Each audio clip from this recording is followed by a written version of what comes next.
شیر اور خرگوش۔ ایک گھنے جنگل میں ایک شیر رہا کرتا تھا۔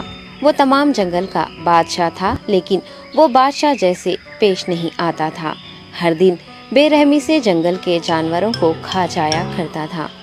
شیر کے خوف سے جنگل کے جانور چھپ جایا کرتے تھے اور خود اپنی بھوک و پیاس کو مار کر سخت مشکلات سے دوچار ہونے لگے تھے۔ اس طرح کچھ دن بعد جنگل کے تمام جانور ایک مقام پر جمع ہوئے اور شیر کے شر سے محفوظ رہنے کے لیے سب مل کر رائے مشورہ کرنے لگے۔ سب نے اپنی اپنی بات رکھی اور آخر میں ایک گیدڑ نے کہا، میرا خیال ہے کہ ہم روز شیر کے ہاتھوں مرنے کے بجائے ہم خود ایک بار شیر کے پاس چلے جائیں۔ اس طرح روزانہ شیر کسی ایک کو کھا لے گا اور ہم سب اپنی اپنی باری سے چلے جائیں گے اور بلا خوف و ڈر سکون سے زندگی گزاریں گے۔ گیدڑ کے مشورے پہ تمام جانور رضامند ہو گئے۔ ایک بندر نے کہا، ٹھیک ہے، تمہاری بات بالکل درست ہے۔ موت کا خوف کرنے کے بجائے اپنی باری آنے تک ہم اطمینان و سکون کی زندگی گزار سکیں گے۔ جانوروں کی بات چیت مکمل ہونے کے بعد خود گیدڑ نے شیر کے پاس جا کر یہ ساری بات بتائی۔ گیدڑ کی باتیں سننے کے بعد شیر نے کہا، میں بادشاہ ہوں، اس لیے تم سب کی بات مان رہا ہوں، لیکن ایک بات غور سے سن لو۔ اگر کسی دن مجھے جانور ملنے میں تاخیر ہو جائے تو میں خاموش نہیں بیٹھوں گا اور دوبارہ تم سب پر حملہ کرنا شروع کروں گا۔ شیر نے بڑے غصے سے یہ سب کہا۔ شیر کی باتیں سن کر گیدڑ نے سر ہلاتے ہوئے حامی بھر دی اور وہاں سے چلا گیا۔ اس دن کے بعد ایک ایک جانور بلا ناغہ اپنی اپنی باری کے مطابق شیر کے پاس جانے لگے اور شیر سکون سے اپنے پاس آنے والے جانوروں کو مار کر اپنی بھوک مٹانے لگا۔ یہ معاملہ ایسے ہی چل رہا تھا اور ایک دن شیر کے پاس جانے کی باری ایک خرگوش کی آئی۔ وہ خرگوش بہت ہی ہوشیار تھا۔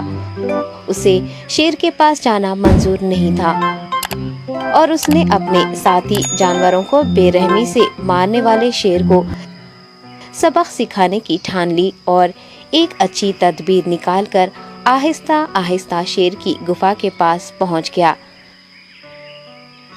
تاخیر ہو جانے سے شیر کافی غصے میں تھا اور خرگوش کو دیکھ کر غصے سے کہنے لگا، میں نے تم سب کو پہلے ہی کہہ دیا تھا، دیر ہو جائے تو میں خاموش نہیں بیٹھوں گا۔ تم نے وعدہ خلافی کی ہے، اس لیے میں جنگل جا کر من چاہے جانور کا شکار کر کھا جاؤں گا۔ تب خرگوش نے شیر سے کہا، معاف کر دیجیے بادشاہ سلامت، غلطی ہو گئی اور اس کا ایک واجب سبب ہے۔ اطمینان رکھیے، میں بیان کرتا ہوں، آپ سنیے اور اس کے بعد آپ آرام سے مجھے مار کر کھا لیں۔ شیر نے پھر غصے سے کہا، وہ کیا بات ہے، جلدی بتاؤ۔ خرگوش نے کہا، بادشاہ سلامت، میں آپ کے پاس آ رہا تھا اور راستے میں مجھے ایک شیر مل گیا اور مجھے مارنے کے لیے آگے بڑھنے لگا۔ میں نے آپ کی بہادری کی بات اس شیر کے سامنے رکھی، لیکن وہ شیر آپ کے بارے میں بہت برا بھلا کہنے لگا۔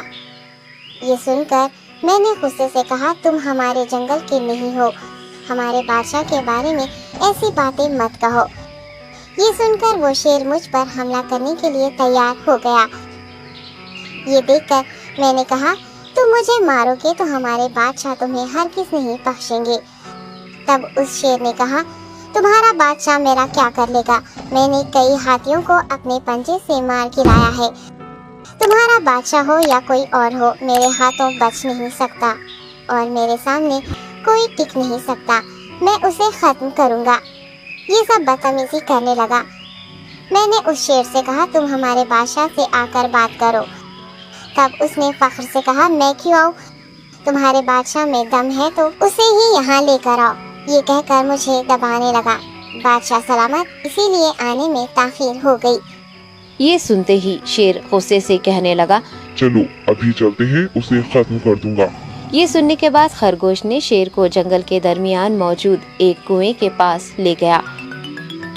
خرگوش نے کہا، بادشاہ اس کے اندر دیکھیے، وہ وہاں آپ کا بے صبری سے انتظار کر رہا ہے، آپ اسے اچھا سبق سکھائیے۔